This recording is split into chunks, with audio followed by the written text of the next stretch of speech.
Pucker up, buttercup, and get ready for another houseplant video with me, Brandon. And we are talking today about the mistletoe fig. So pucker up and get ready under the mistletoe, right? How about that for an introduction? Because, yeah, it's the mistletoe fig right here. Look at all these figs all over it. And that's what drew my eye right away. And I really can't wait to dive in to this houseplant video. But before I even go any further, I really want to thank you all so much for subscribing.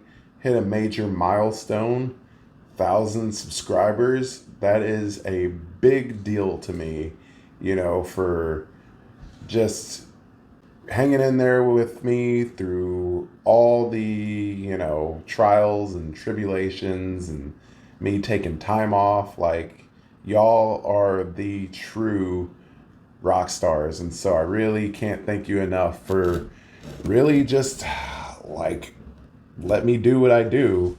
And that does not get overlooked. So once again, thank you so much.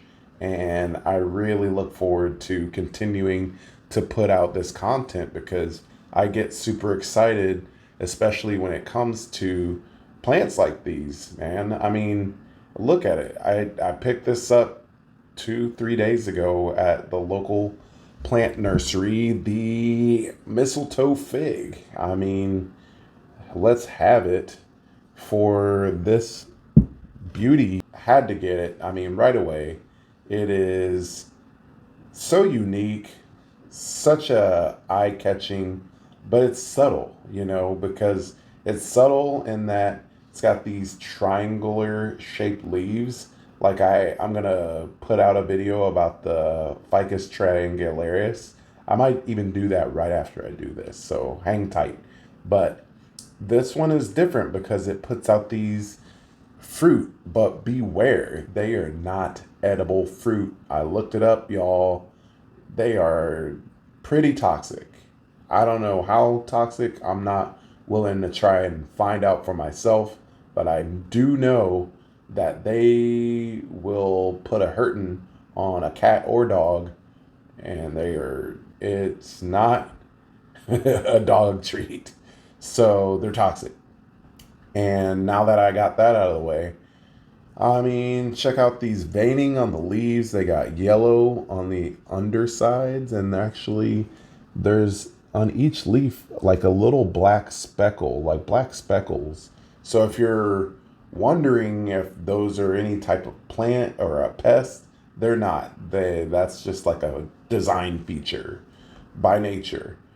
The plant itself is actually really resistant or resilient towards a lot of different types of pests.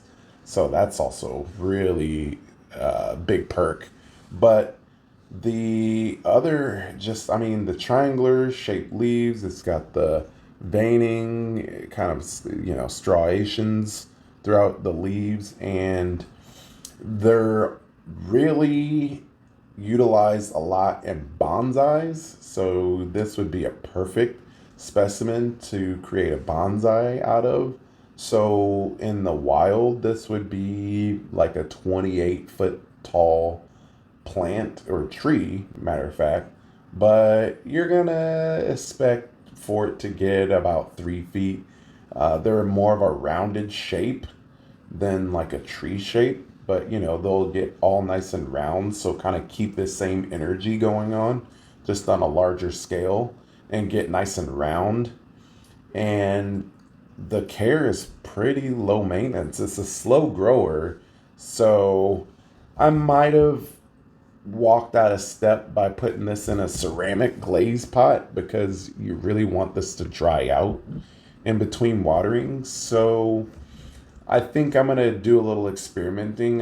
Right now, this is going to stay a outdoor plant. It is beginning of August, and I'm in, zone 5. So I've just got it in like an bright indirect spot outside.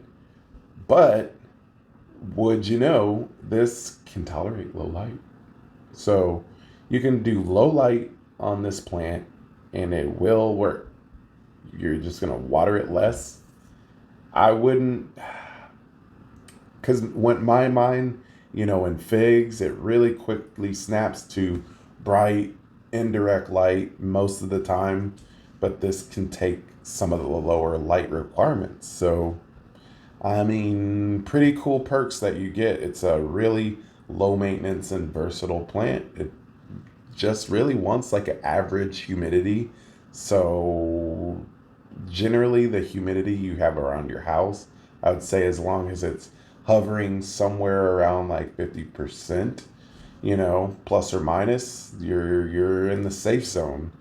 And just it likes to stay on the dry side really. Since it's a slow grower, I really wouldn't get too crazy with the fertilization on these, once a month, once every other month. Like my fertilizing regimen is pretty relaxed. I really only fertilize like 3 times a year, and everything I think does fine. As you know, I'm more of a granular type of guy. I like to just fertilize on the go. So a lot of those granulars you get a few months out of anyway. So yeah, that's what I got for it. Pretty easygoing houseplant for the beauty that it puts out. It's a home run, it's a slam dunk. So whatever other sports term you want to attribute to this plant, it's one of those. I found it at my local garden nursery, started doing some digging online and reading up, and it's got a lot of cool stuff to know about it. You can make a bonsai, just don't eat the fruit. And if you're in a warmer climate, you can plant these outdoors all day long, and they will just, I mean, really about the same care as you would give to like a fiddle leaf fig. And I'm super stoked for it. I can't wait to see kind of how I want this to go. But that's that can also be a video for an up and coming down the line houseplant video, if you will. So yeah, I love it already. Probably might want to switch to a terracotta pot. That's just kind of more my general aesthetic when it likes to stay dry. And watch out for what it might turn into, because who knows, it could not like anything I'm doing and let me know otherwise. But either way, I will let you know in some of those upcoming videos. And once again, thank you so much for sticking with me, and I really hope to see this channel keep growing just like the plants. And I'll see you on that next video.